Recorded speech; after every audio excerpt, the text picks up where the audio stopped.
Hello friends, welcome to Patrator's English Academy. My name is Kiran and today I'm going to discuss with you lesson 7 of grammar which is prepositions. आज मैं आपके साथ prepositions का topic discuss करने जा रही हूँ जो कि हमारा लेसन 7 है. इससे पहले मैंने पिछले 6 लेसन में डिफरेंट टॉपिक्स जो है ग्रामर के वो डिस्कस किए थे. Nouns, pronouns, sentences, verbs, adverbs, ये सारी चीजें अगर आपने अभी तक नहीं देखी है या इनके बारे में नहीं पढ़ा है तो आप प्लीज इन सभी वीडियोस को देखें ताकि ये जो आज का टॉपिक है वो आपको आसानी से समझ में आ सके. इन सभी वीडियोस के लिंक नीचे डिस्क्रिप्शन में गिवन है, आप वहां से इन वीडियोस को देख सकते हैं क्योंकि उन सभी टॉपिक्स का क्लियर होना बहुत जरूरी है आज के इस टॉपिक को समझने के लिए.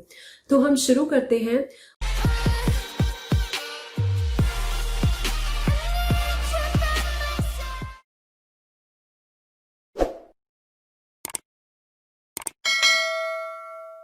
What are prepositions? It is a word which shows relationship between two objects indicating their position. That means जो preposition है वो एक word है जो कि describe करता है दो objects के बीच में relation क्या है और उनकी position को बताता है. They are used to link noun or pronoun with other words in the sentence. That means कि वो noun और pronoun को sentence के बाकी words के साथ क्या उनका रिलेशनशिप है उसे डिस्क्राइब करता है, उनके साथ लिंक करता है. और वो जो अदर वर्ड्स हैं वो क्या हो सकते हैं?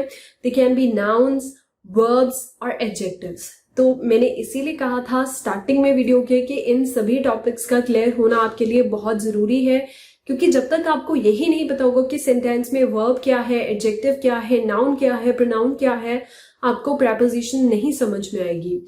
हम एक एग्जाम्पल ले लेते हैं. The book is on the table. अब यहाँ पर दो ऑब्जेक्ट्स के बीच में रिलेशन है, बुक और टेबल के बीच में. बुक टेबल के ऊपर पड़ी है जिसे कि ऑन प्रेपोजिशन जो है वो डिस्क्राइब कर रही है. Second is he is sitting in the classroom. वो क्लासरूम में बैठा हुआ है. जो भी लेटर्स वर्ड्स बोल्ड में है वो सारे प्रेपोजिशंस हैं और उसके अलावा हमारा जो है सारा सेंटेंस बन रहा है. कहीं पर नाउन लिखा है, कहीं पर एडजेक्टिव लिखा है. ये समझना आपके लिए बहुत ज्यादा जरूरी है प्रेपोजिशंस को समझने से पहले. अब मैं आपके साथ इन सभी के जो प्रेपोजिशन के डिफरेंट टाइप्स हैं वो डिस्कस करूंगी. सबसे पहले आती है simple prepositions. Those words which are used to show relationship between nouns, pronouns or to join parts of a clause or sentence are called simple prepositions. That means वो words जो कि नाउन्स या pronounce के बीच में relationship show कर रहे हैं या सेंटेंस और क्लॉज के साथ जो है उनको ज्वाइन करते हैं उन पार्ट्स को, उन सभी को हम कहते हैं सिंपल प्रेपोजिशंस. यहाँ पर मैंने कुछ सिंपल प्रेपोजिशंस लिखी हैं, ये आपको याद ही करनी पड़ेंगी. देखिए ग्रामर जो है वो कभी भी एक दिन में पढ़ने से नहीं याद होती. अगर आप इस टॉपिक को कम से कम 3 से 4 बार पढ़ेंगे तो ये सारी चीजें जो है वो आपको फेमिलियर लगने लगेंगी. जितने भी यहाँ पर मैंने वर्ड्स लिखे हैं वो पढ़ने में ऐसा लगेगा दे आर टू लेंथी, इतने सारे वर्ड्स कौन याद करेगा. लेकिन ये सभी चीजें पढ़ने से धीरे धीरे अपने आप हमारे जो दिमाग में है वो बैठने लग जाती हैं और आपको प्रेपोजिशंस जब भी आप कोई सेंटेंस देखेंगे तो आराम से आप वहां पर ये कह सकते हैं कि इस पे प्रेपोजिशन कहाँ पर लिखी हुई है. एग्जाम्पल ले लेते हैं. The dog jumped out of the car. I can not go with him. You have to sit behind him. ये थे हमारे सिंपल प्रेपोजिशन के examples. Next is compound prepositions. These are made up of 2 or more words. That means 2 या 2 से ज्यादा words से जो words बन रहे हैं उसे हम कहते हैं compound prepositions. They can be written as one word or 2 or more separate words. इन्हें हम 2 अलग अलग वर्ड्स में भी लिख सकते हैं या फिर 2 से ज्यादा में भी लिख सकते हैं.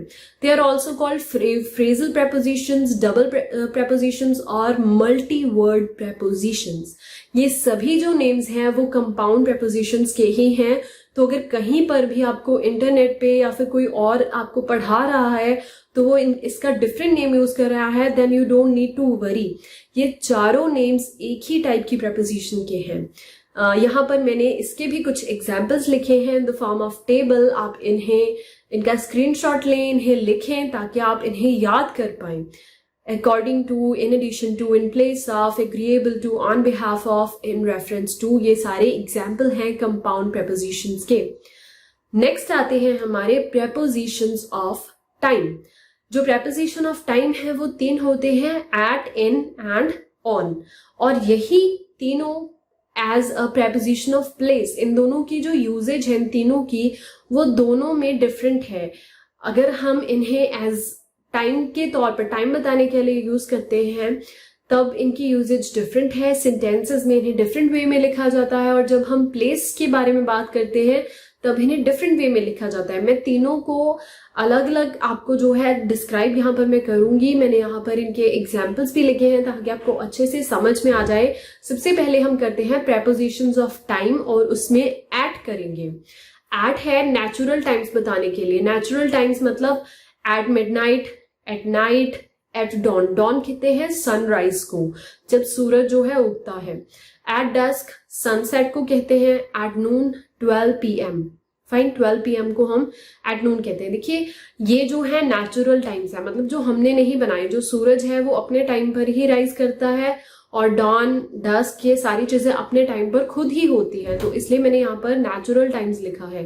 Then is man made times, जो हमने बनाए हैं। AM, PM, 6 o'clock, 7 o'clock, 9, ऐसे ये सारे जितने भी टाइम पीरियड्स हैं वो है मैन मेड। जब भी हम सेंटेंसेस में नेचुरल या फिर मैन मेड टाइम्स को लिखेंगे तो वो हमारे होंगे preposition ऑफ टाइम।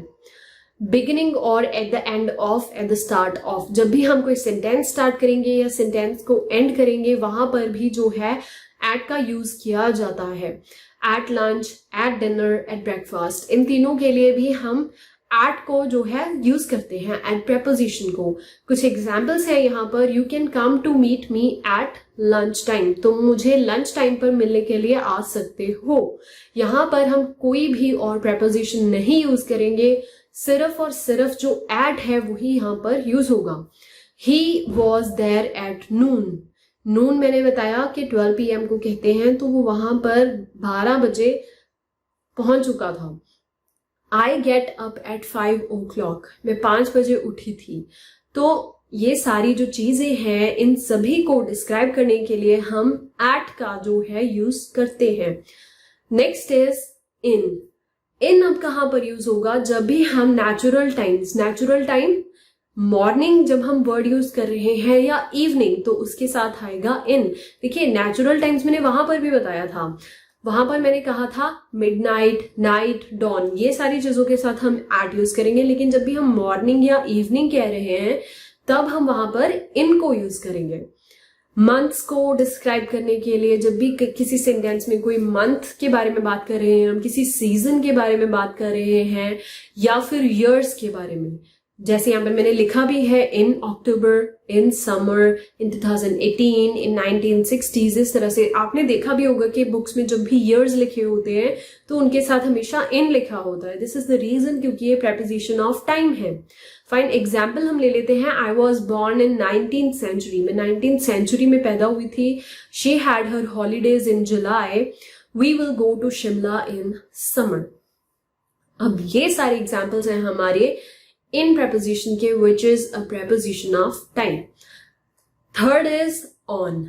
ऑन को अब हम कहां पर यूज करते हैं? जब भी हम डेज के बारे में बात कर रहे हैं, जैसे मंडे हो गया, ट्यूसडे, वेडनेसडे, थर्सडे, तब इनके साथ जो है ऑन आएगा, ना कि एट या इन। वीकडेज के बारे में जब हम बात कर रहे हैं, important days like Diwali, independence day, Christmas, इन सभी को भी लिखने के लिए इनके आगे जो है हमेशा हम ऑन लगाएंगे। डेट्स ऑन 3rd में, ऑन 7th of September, इस तरह से जब भी हम लिखते हैं या बोलते हैं तब इनके साथ ऑन की जो है ऑन को हम यूज करेंगे। एग्जाम्पल ले लेते हैं।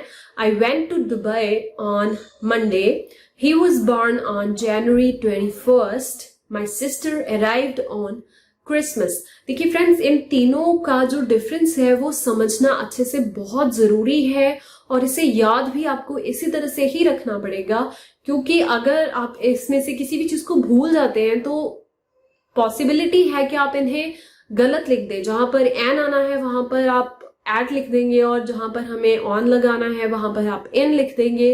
तो इन्हें बार बार इस वीडियो को आप देखें, बार बार इन्हें समझें ताकि अच्छे से ये जो है आपके दिमाग में बैठ जाएं। अब हम देखते हैं प्रेपोजिशंस ऑफ प्लेस। अब एट को जब हम किसी प्लेस को डिस्क्राइब करने के लिए यूज करेंगे तो किस तरह से जो एट है वो हमारे सेंटेंस में लगेगा।